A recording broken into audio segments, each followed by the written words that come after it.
Things reached the point where bookmakers became nervous the moment they heard Barney's name. They either refused to let him place bets, or the horses with the highest odds would immediately have their odds reduced. This time, Barney was planning to bet £12,000. He was buried under £12,000 of debt, and in his mind there was only one way to escape that financial trap. It was at this moment that's when a brilliant and risky idea came to Barney's mind. He contacted an old friend and asked him for a horse with a very poor racing record. The horse was named Yellow Sam, which was also Barney's father's nickname. Its record was extremely poor. In its previous 9 races, it had finished worse than 8th place every time. Barney came up with he adopted a clever strategy. He deliberately entered the horse in races and on types of ground that didn't suit it. As a result, Yellow Sam's official rating dropped even further. It eventually became eligible for handicap racing, but in reality, Yellow Sam was a horse that performed much better on firm ground.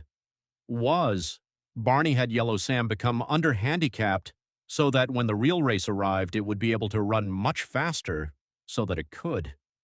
He chose a national horse race scheduled for June 26, 1975 at Bellewstown Racecourse. He selected that race. It was a handicap race called the Mount Hanover Handicap Hurdle, but there was still one major problem.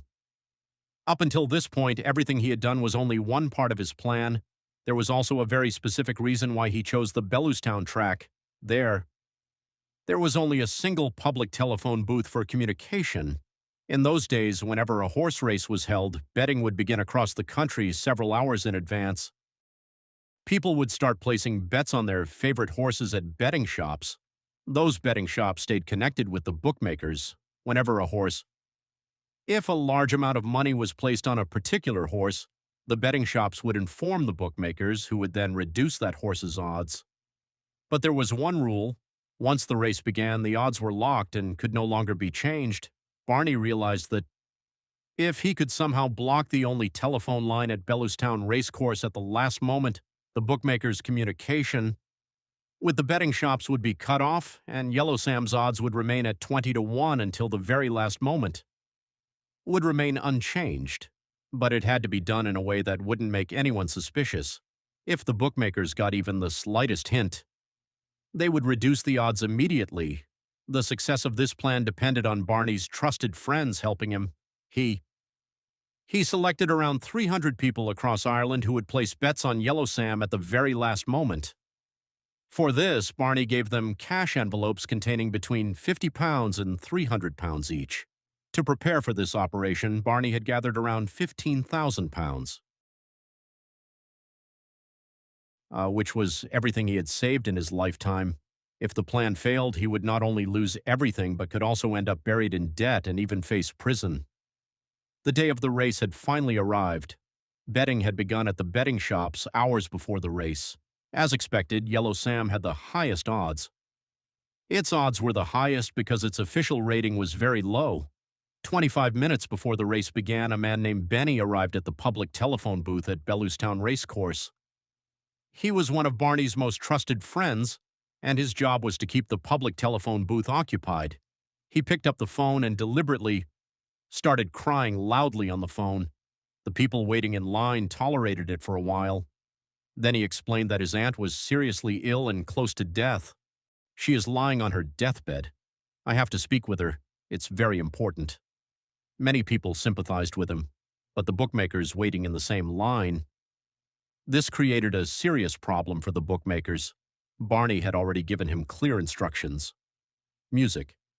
If anyone tried to force you off the phone, tries to take the phone from you, don't hesitate to smash the telephone if necessary, but under no circumstances let anyone else use it for 25 minutes. For 25 minutes, Benny continued talking to his sick aunt and kept crying. As soon as the race began, he put the receiver down, walked out still in tears, and he disappeared immediately. At the same time, Barney's people, who were spread across the country, placed their bets on Yellow Sam. Yellow Sam's odds remained at 20-1, and as soon as the race began, those odds were locked. The betting managers immediately tried to call the race course so they could reduce its odds. But every time they called, the line was busy. The bookmakers at the race course had no idea what was happening outside. Had already happened. At that moment, Barney himself was at the race course, but to avoid being seen by the bookmakers, he was hiding in the bushes with binoculars, using binoculars to watch the race. As soon as the race began, Yellow Sam showed astonishing speed with its jockey, even horses like Silver Road. Even the favorite horse looked helpless against it. Yellow Sam cleared all 13 hurdles with remarkable ease, cleared them with ease and won the race by about 2 lengths. When the race ended and the bookmakers realized what had happened to them, chaos broke out. They searched for Benny, the man who had occupied the phone booth, but he simply said, "It's a miracle. My aunt is feeling better now," and he even denied knowing Barney. Now it was the bookmakers' turn to confront Barney. Now it was time for the bookmakers to pay Barney. His total investment in this operation was around £15,000, and at odds of 20 to 1, he was entitled to receive around £300,000 in winnings. £300,000, which would be worth roughly £3.5 million in today's money. The bookmakers, furious at what had happened, paid the money. The bookmakers paid him entirely in £1 notes, which reportedly filled 108 sacks. The incident became headline news across Ireland and the United Kingdom. Barney Curley became a legend overnight. The most important thing was that he hadn't broken any law. He had simply taken advantage of a weakness in the system and turned it into his greatest weapon. He turned that weakness into his greatest weapon.